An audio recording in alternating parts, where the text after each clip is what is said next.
Welcome to another episode of Professional Builders Secrets. In this episode, I interview Trapper Roderick from Roderick Builders. Trapper's a fifth generation builder, and everyone can learn a little something from his story. He's seen what it's like on one side when a company can build incredible homes, but they don't understand or have full control of their numbers. And he's also seen what it can be like on the other side when financial discipline can deliver a highly profitable and successful building company. In this conversation, Trapper shares how he's improved the visibility of his numbers in his company and started running a business with better systems. I hope you enjoy the episode. This episode of Professional Builders Secrets is brought to you by Apparatus Contractor Services. Apparatus provides full scope, end to end QuickBooks precision construction accounting and CFO services for residential builders. If you feel like you can't completely trust your weekly and monthly financial reports, or you feel like you're flying blind, Apparatus will rebuild and operate your QuickBooks accounting system and give you precision construction accounting capability you can trust. Learn more at apparatusteam.com or on the APB Rewards partner directory. If you're not marketing, then you're going to treat the next job like the one before because you don't build out these systems, you don't have a marketing plan, you don't have KPIs. What an average contractor's fee is really not enough to make a living. I don't think most people realize the overhead that it takes to run a construction business, and they themselves are a cost to their business. They had approved all these change orders along the way, but they didn't really realize where they were at. When we decided to forego a lot of our profit on that job, you didn't really realize how much of our profit that we just foregone had already been spent on overhead. So it actually ended up putting us in quite a bind. No job starting scares me. The numbers are what really is scary, because if you don't get that right, you're done. You don't just grind the way you've been grinding. You grind in the ways that you know are going to make a difference, that scare you to change. Work on the things that scare you. Those are the things that are going to make the biggest difference.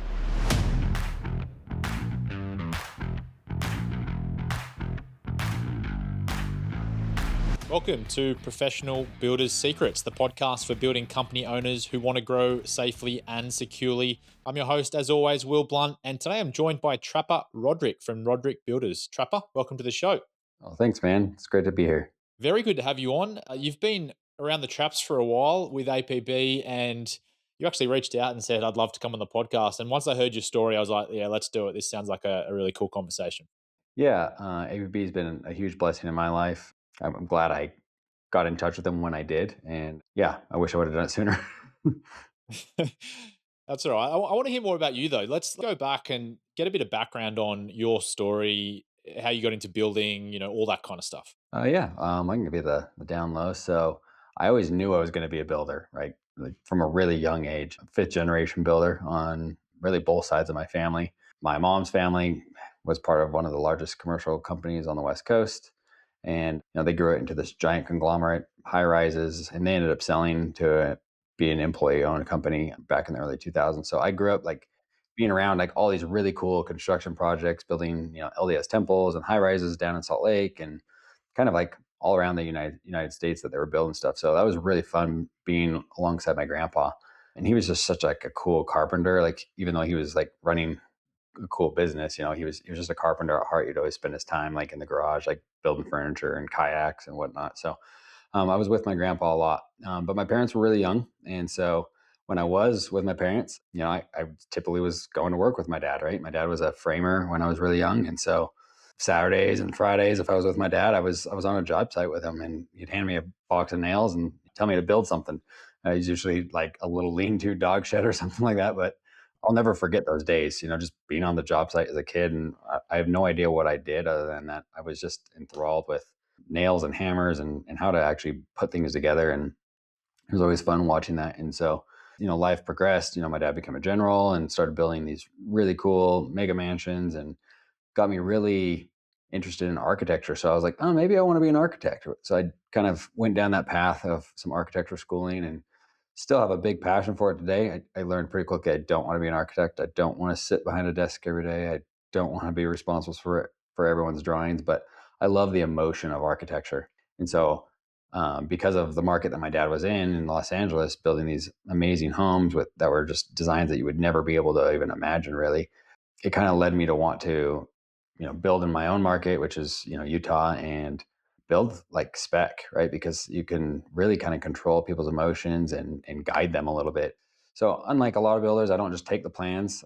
I don't butcher the architect's plans by any means. I want to be an asset and a partner to architects. I mean, I think I can be a good asset if I catch something on the fly of like, hey, I think this can be better. Obviously, run it through the architect. But yeah, that's just like kind of the summed up version. And I really didn't know when I was going to become one, because I went to college, I started other businesses, and it was just like, well, when am I going to do it? I know I'm going to, but when? And really, when COVID happened, it was like, all right, let's go. Because I'd flipped homes before, I'd done some remodels here and there, but I didn't ever make it my full time job really until then. And what type of homes you're building now? Like pretty high end ones, right? Yeah, I mean, in the Utah market, we kind of focus on like your $5 to $12 million range. Right now we are doing a bunch of like $3 to $6 million stuff, but in Los Angeles, we've participated in homes as much as like $85 million, right? So some really, really high end homes that has been really great to be a part of. Like even the one behind me, it sits up on top of all the Los Angeles hills, and it's an iconic house and really fun to be a part of. This was one of my dad's masterpieces, but I got to help project manage and do some things behind the scenes as well. So really, really fun in the market that I'm in because people are coming from all over the globe to Utah. It's a melting pot, whether it's for religion or skiing or outdoors or mountain biking. It's just this massive mecca of all these people coming to Utah. And, since COVID, out of all the homes I've built, I've never built a home for anyone that is a local native to Utah. They're all implants to Utah, which is Wow. kind of interesting. Yeah. Yeah, interesting you mentioned the house behind you because I was actually just thinking this whole time, I'm like, where is he? What is this house in the background? Because it looks extravagant. It looks amazing. Yeah. Yeah, that's my background in my office, right? Makes me feel like I'm there. It was probably my favorite project we were ever part of. There's some that are like maybe flow better, more maybe a little more sexy, but like the refinement and the detail that the architect went into on this house, it's just special to me. You shared quite openly with me that you've kind of seen both sides of business. Like your mum's commercial construction company was super successful, but then like your dad built these mega mansions and often still had some troubles with profitability and that kind of stuff. So, what did that teach you about running a building company? It was always an inspiration for sure, right? Because like in my eyes, right, my dad's the most successful builder there ever was, right? Like because he's built these amazing homes.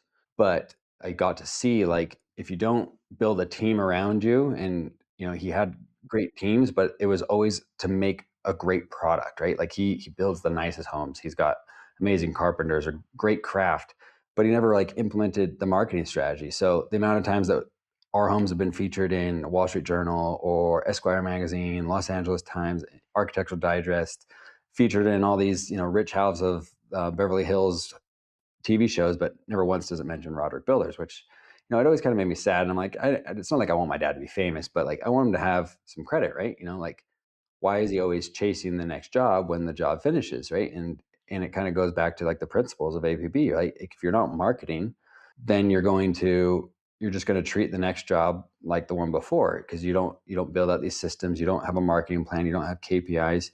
And he's made a great living, there's no denying that, but it was not like what the other side of my family was, where it was a sellable business, right? To him it was always just a job, and a craft and an art.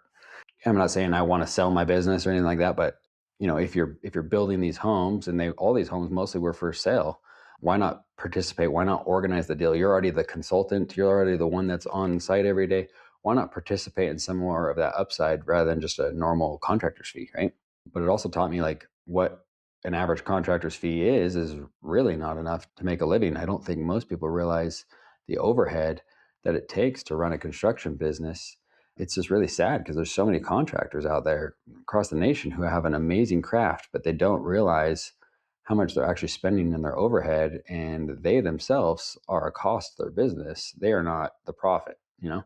It sounds like you had a realization at some point around your numbers. Tell me more about that. I guess the story is, I kind of followed in a lot of people's footprints that were before me, and my dad included, right? Cost plus 10, right? I mean, that's 10% profit, right? Just we hear that all the time. Really, your overhead is 10% markup. So there really isn't a lot of profitability in just a cost plus 10 when you could take into your trucks. Doesn't matter if they're nice, new, or old, like, I mean, it's still a cost to the business.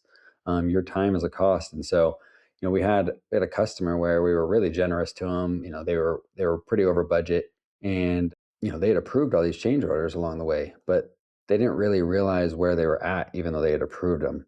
And, we use great softwares, Builder Trend, and all sorts of stuff like that. And even though they had approved these change orders, why was it so painful for them in the end? Like, I get that they were way over their budget. And it wasn't that we necessarily underestimated, but it was that they didn't see the full scope. They didn't see how the budget was changing. They didn't keep track of what they were spending to date. And they didn't keep track of all those change orders. And even though Builder Trend has those all in different places, it wasn't really showing them the full picture. And so when we decided to forego a lot of our profit on that job, you didn't really realize how much of our profit that we just foregone had already been spent on overhead, right? So it actually ended up putting us in quite a bind. It ruined our buying power. It ruined a lot of things in our business, and it really made us like take a step back, go away a sec. Like, what are we doing wrong here? And so we got involved with APB really aggressively. We had already been working with them, but at that point we started working with them, on a coaching level and stuff like that. And really diving into it. And, we were always so good to our customers. We loved them. We hugged them. We did everything we could to take care of them, make sure they were happy. But really, at the end of the day, like, you can build them an amazing house, but if they don't understand their numbers, they're going to be upset and frustrated all the way through the very end, right? That was a job that really shouldn't have gone that way because it was a great relationship up until basically the last two invoices. That was really the beginning of the realization. Yeah, I mean, if you're building any home, you're dealing with a lot of money, but especially if you're in that high end, there's so much cash coming in and out of the business. It's kind of scary. Oh, it's terrifying, and I'm not trying to bash other contractors because I think they don't know what they don't know, right? And I really just wanna be a voice to others to help them, but I look at so many people in my market that when I hear that they were awarded a job for a certain price, I actually feel for the contractor. I don't feel for the client, like, that's their decision, right? But because 'cause I'm like, "Oh, man, you're probably gonna lose money, and you don't know it yet," you know?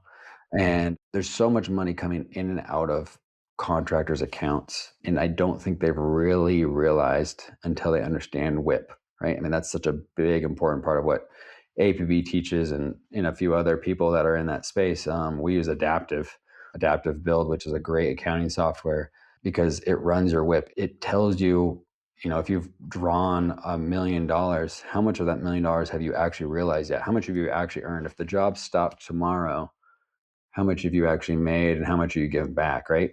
And I don't think a lot of contractors realize it. And that can go both ways. Like, you could be underdrawn too, right? Like, the client could owe you money up to date, but I don't think enough contractors keep track of that.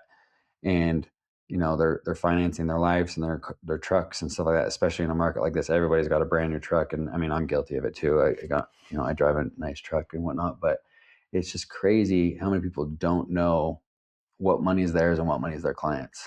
I guess, I mean, just a bit of a sidetrack. Having a nice truck, though, that's probably one of those small things as a high end builder that's a perception thing as well, right? With the clients, like you got to look good on the front end as well as the back end. Totally, yeah. I mean, there's no denying it. I mean, but there is like a fine line, right? Like, Yeah, you don't want to be. At least it's a nice truck and not like a nice Ferrari, right?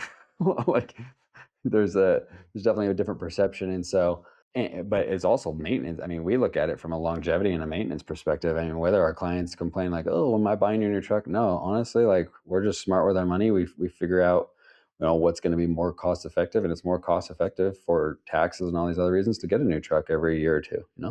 yeah, yeah, But yeah, perception in this world, especially in this market, plays a big role in it. Yeah. yeah. So what did you start doing differently then? I mean, you mentioned Adaptive as a software that you implemented to help with tracking WIP and things like that. But what other systems and habits did you put in place to try and feel more in control of your numbers?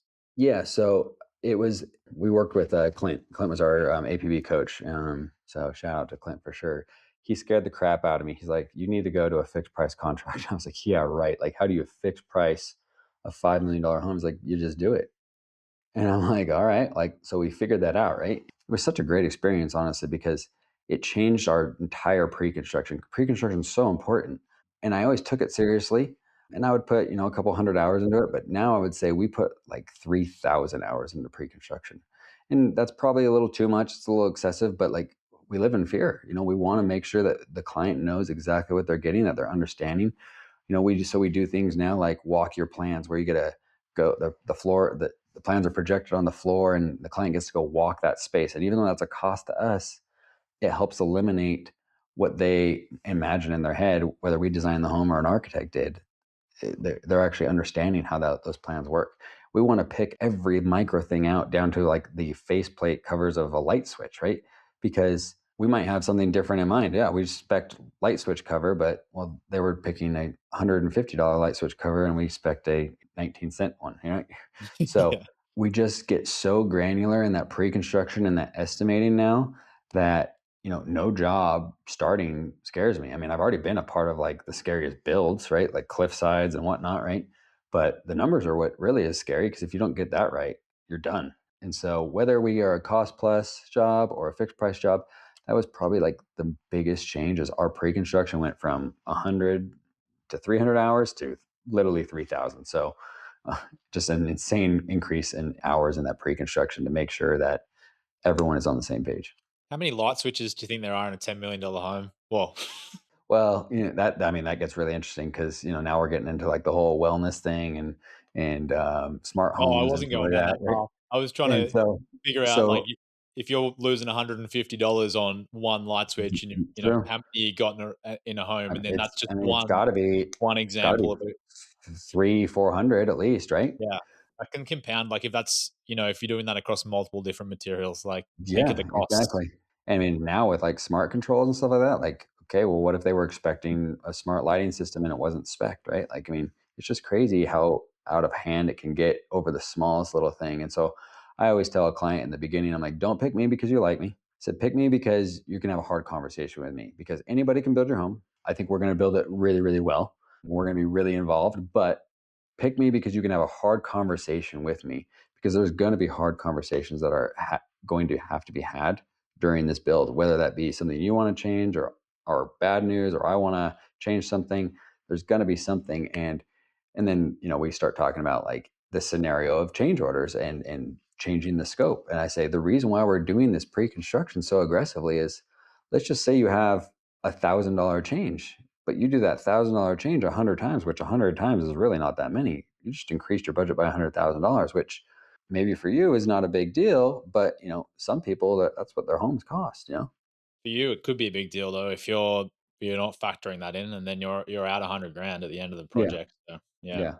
So we do both now. We do fixed price, we do cost plus, but we have that pre-construction so dialed that it is what it is. We don't live in fear. We're ready to roll. Talk to me about your pre-construction process. When are you charging clients during that?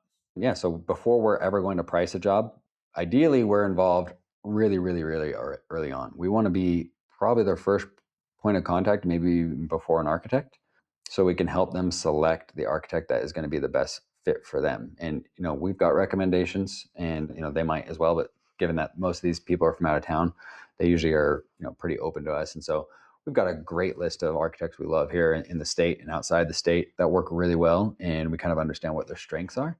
So we want to get involved at that point because we can charge for basically consulting throughout the design, because it doesn't matter if you're building $100 million home or $1 million home, like you still have a number and a budget in mind, right?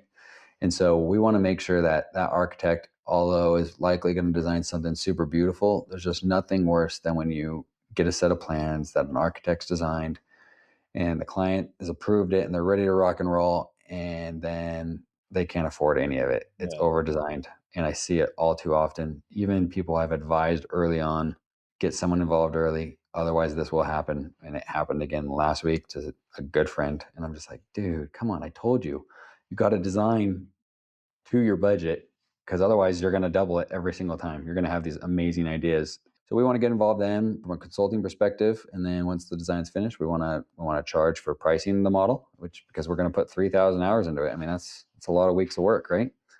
Yeah. And ideally we're helping select that engineer as well with the architect. There's strengths to certain engineers over others per project. We're really we're good with the counties and the permitting process. So if they need our help getting that done, we'll just charge for that as well. So Will you work with clients that come with architectural plans already pre-done, depending on yeah, the architect, or yeah, absolutely. I mean, what's more important to me is it going to be an awesome job, right? Like, so there's great design, and then there's a great client, and if you get both, like, cool, it's a unicorn, right? And oftentimes you get a little bit of both, right?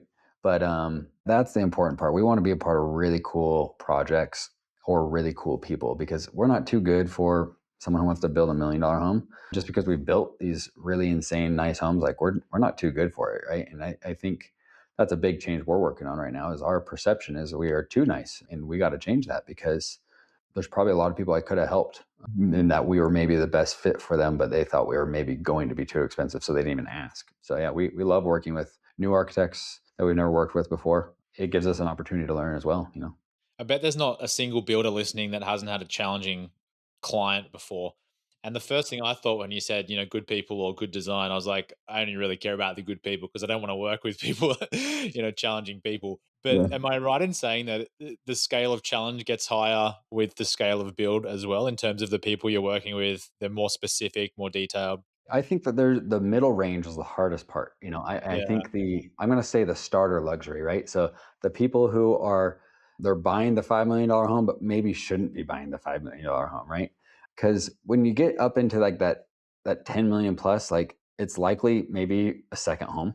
They've likely built before, so they've already had bad experiences. They know what they like and what they don't like, and they probably have it in a designer. Which I'm not saying designers are easy or not, right? Like there's both sides of that as well, but the decision making becomes a little bit easier at a certain level. Now, have I had to tear out, $100,000 floor before that? I'm like, you're crazy, you're tearing this out. Yeah, I don't like it. I want something different. So yeah, there's that, but it's the people that are stretched a little too much because they're trying to make that dollar go so far. They're trying to make their house look like this on a shoestring budget. That's the hardest client. And you want to help them the most you can, but there's only so much you can do. You mentioned before that ideally you're getting the prospects at the very start of their journey before they've got plans, before they're really like getting through the whole process. How do you go about doing that? How do you meet them at that point? Yeah, so we're positioned in a unique spot in our market, mostly because again of either previous businesses or family history. So we have a really good network of people, but we're not paying like full real estate commissions or anything like that, right? But we do have a good referral program for real estate agents that are introducing us to their clients, and then we also some of those agents we've kind of set up as like a Roderick brand ambassador, so we kind of give them the opportunity to market what we're doing with their client along the way via social media, which can only increase kind of what that percentage would look like is that brand ambassador or referral fee, whatever you want to call it. But on top of it, we're doing some cool things that we haven't totally sent it out yet, but I'm really excited about it. So I have like all my AI stuff. It scrapes the county records whenever there's a new lot sold in certain neighborhoods.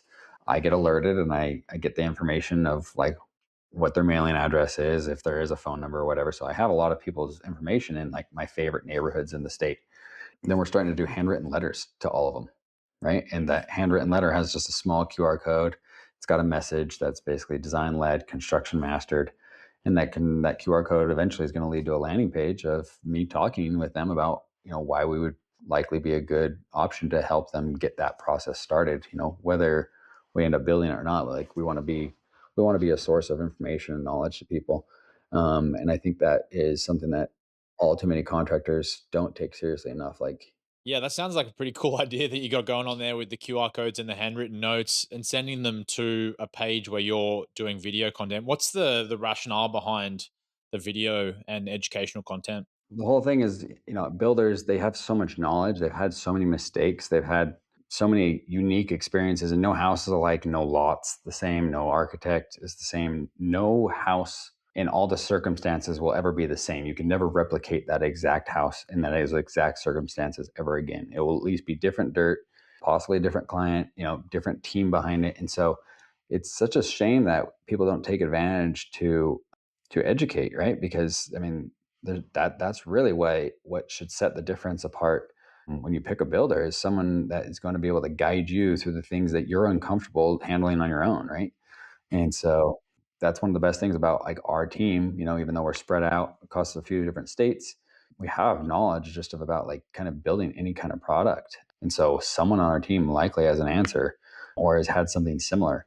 It's just a great opportunity to be able to educate people. And, as we're kind of doing this marketing ploy, I think all too often someone just hires whoever their friend or their real estate agent told them to hire. Right. And so I think, the handwritten letter gets them to open the letter. Right. Number two, the fact of some of the messaging on it, it's going to make them probably too curious not to scan the QR code, and which then gives us an opportunity to get in front of them. Because likely, if we're in front of them, we at least have a shot. Yeah, I'm definitely interested to follow up on that one and see how it goes.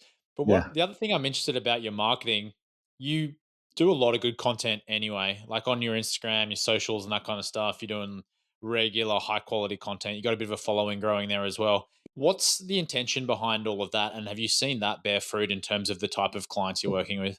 Have I ever got a client because of it?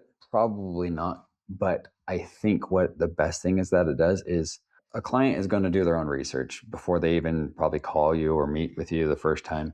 And maybe they're using ChatGPT to search, or maybe they're taking a recommendation from somebody, but they're going to do a little bit of research. But the nice thing is they get to see how I already work, right? They get to already get to kind of know me. And so I feel like usually when I sit down with a client for the first time, whether it be over a coffee or a lunch or something like that, it feels like we already know each other, and maybe that's because they're comfortable with me, and I mean, I'm comfortable with just about anyone, but it just really smooths that over and makes it a really easy conversation. So it's not like this, all right, let's get to the numbers part. No, it's like, let's talk about what's important, and the numbers are going to be what the numbers are. Like, I'm not going to be that much different than the next guy if they're doing it right.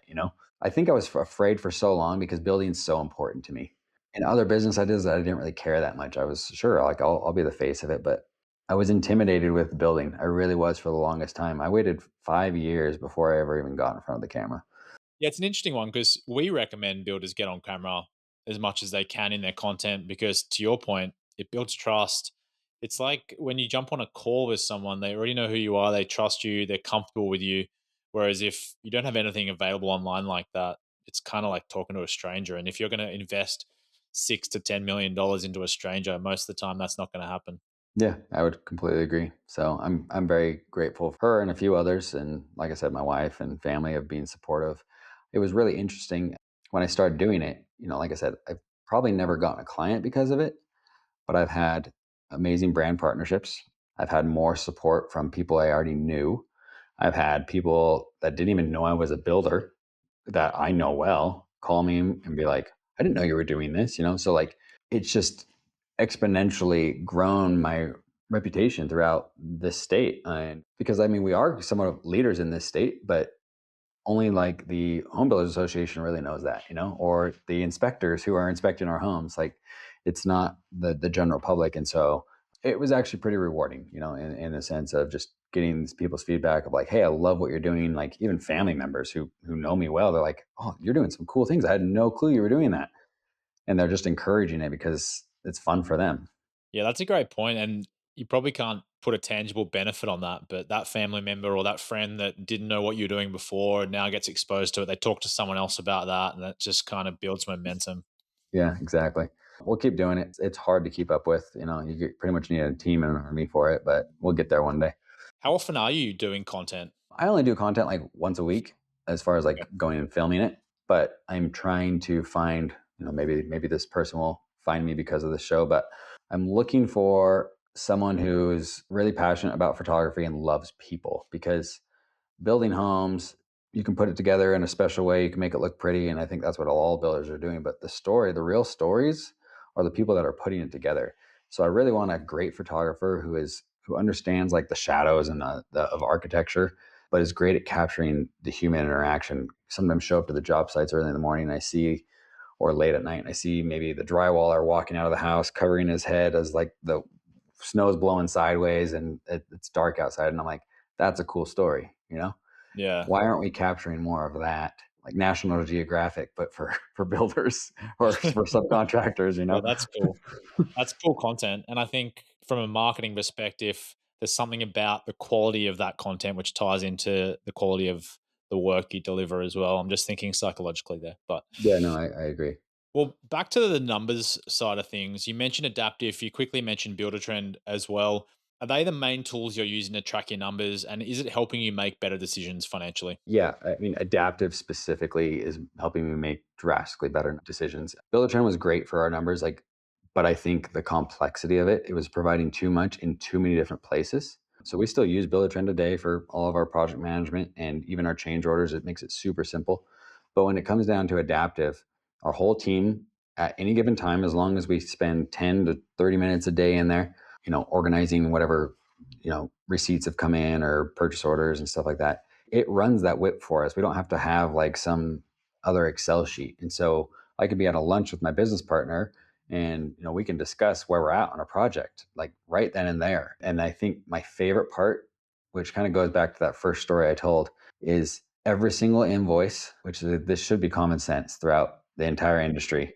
Every invoice at the very beginning, it says, here's your budget. Here's how many change orders you've approved. Here's your new budget. Here's what you spent to date. Here's what you have remaining to spend, and here's what you owe right now, right? And then it gives you the breakdown of all the receipts and all the budget and which line items that you've pulled from and stuff like that. But the fact that it's just front and center, I asked our team, I said, hey, do you think that client that we gave back a lot of our profit to would have still made all these decisions if they had this at the beginning of every invoice where it's all compiled into one spot? And everybody said, yeah, I think they still would have made the same decisions, but we would have been drastically better off. We wouldn't have had to go into debt because of it. And so I think that for me was just a massive selling point from adaptive, even though it's like, yeah, it's not that hard to do that part on your own, but the fact that it's just built in and it's there, I love it. And their AI is pretty amazing, like the way that it recognizes workflows and how certain things should be approved, or this vendor's always that cost code type stuff. That's really cool. Yeah, Adaptive are a rewards partner for any APB members listening in. They can go check them out there and get a cash rebate. But yeah, that sounds awesome. I mean, I think one of the things that makes a lot of contractors, builders push back their numbers is it's kind of overwhelming. Like you're not accountants, right? So you don't necessarily want to get into all of that granular detail every day or every week because it's you don't fully understand it and you don't know which numbers you need to be looking at. Whereas to Mhm. your point, if you just have that clear breakdown, that's going to make sense to anyone. And that just Yeah. makes a lot of sense to me, right? So, Yeah, exactly. And we currently do a lot of that work ourselves, but we're getting to a point where we'll have a team of people. I mean, we outsource some of it to some of our other, accountants, but we're eventually going to have that team in house, and where we aren't doing all that categorization. Well, when I say we aren't, where I'm not involved in that categorization, even our project managers aren't involved, because every person should be focused on what they are best at, right? But the ability to have those conversations, or you could be sitting with a client and you can pull up that information right then and there of where you're at that day in that exact moment. I think it's really great. yeah, talk to me about that specialization in roles in your company. Is that something you've always had? I mean, at one point, I was swinging a hammer. Yeah. So you evolve, right? And you try to hire within. And I've got the most amazing business partner. He hates being on camera. He hates being involved in any marketing. He doesn't really even care to be in sales meetings. He just wants to be a part of that pre-construction, and then he wants to build the dang house, right? And he's so great at it. And I would be so lost without him, right? But he's like the perfect yin to my yang, right? It allows me to, have a little bit of freedom to go and market with my creative ways. It allows me to go meet with people and create brand partnerships. And I don't have to worry about what's on the ground. But we do have like a lot of specialization in our company, right? Like he's like, that's a perfect example. Like he could care less about marketing. I'm the marketer. He's not, right? He's the executor of building. I am not. Like I'll dream it way too big. I'll be the architect and blow that budget up real fast. Yeah. But we've got a great group of like guys on the ground too, not just subcontractors, but people that are a part of our team. They're our family. Like we do all of our own paints and plasters in house because it's such a important part of like the final end product that we want to really control that. And that way we have somebody from our team on every job site every day, whether it Yeah. be me or my partner or, one of our employees, there's someone from our office essentially that's there every day. And I don't think a lot of people get that, at least in our market. There'll be weeks that go by before I see anyone on someone else's job site. What kind of impact did you notice from a personal perspective once you got clearer around the specialization? Like you mentioned, that journey you've gone on from swinging a hammer to being specialized in the role and you have in the company. Yeah, I mean, we're still refining that every day. Like right now, we're working on kind of building out like that ultimate handbook. So if I died tomorrow, what would somebody take over, right? But as you're kind of building that out, it makes you really, really hone in on the processes. Like there's a million ways to waterproof a house, but this is the way the Roderick Builders does it, right? Like every single Yeah. time. So anybody can take over because that's what we do. It makes it just really clear and distinct because Zach, my partner, he can call me and when something's my job and we know who to hold accountable. Like if whether I've done it or I don't haven't done it or I don't have an answer or I do have an answer, like we know who to go to and who's supposed to be there for it rather than like, oh well, no one did it. No, Mhm. Trapper didn't do it. It's Trapper's fault. So Trapper pick up the ball, right? I'm using myself as an example because I mean we all have our pitfalls, right? And I can be the pitfall at time, but Yeah. the nice thing is when it is your role to do something, it's really easy to own whose fault it is. And so you can not make that mistake again or figure out how you're going to adapt and change that so that it doesn't happen again. So, yeah. Well, the other thing that's cool about if you do have that handbook, the company manual, you can refer back to that. So if something does slip through the cracks, maybe it wasn't anyone's fault per se. Maybe it was a gap in your process, right? And then you can go back and refer to that and improve it, etc. So Yeah. It's really hard to like maybe last week, Zach and I were on the job site and we're like, this was awesome. Let's do this every time. Making sure that that handbook actually gets updated, right? Like as you're doing it. So that's a whole other animal on it of its own. Like, that is a discipline which is hard to do in terms of making sure it's maintained and updated. But with AI, it's a lot easier now than it used to be. yeah.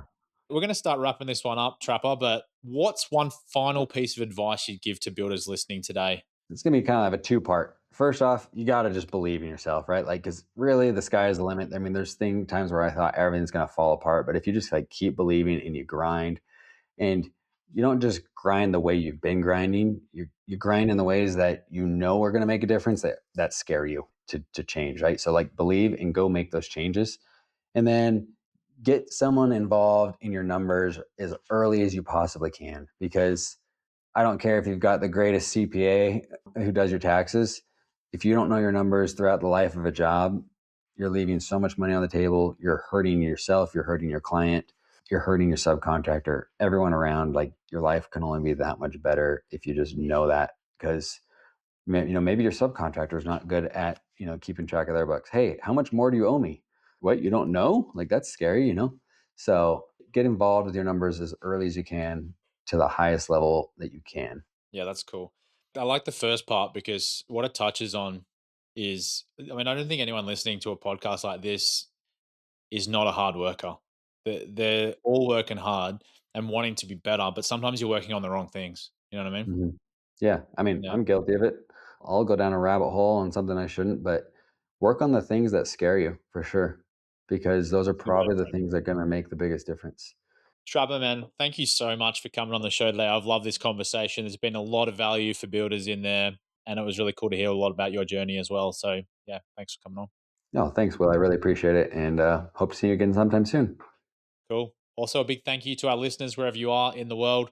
If you like the show today, please subscribe to Professional Builders Secrets. And if you're feeling generous, leave us a review. But until next time, have a great day.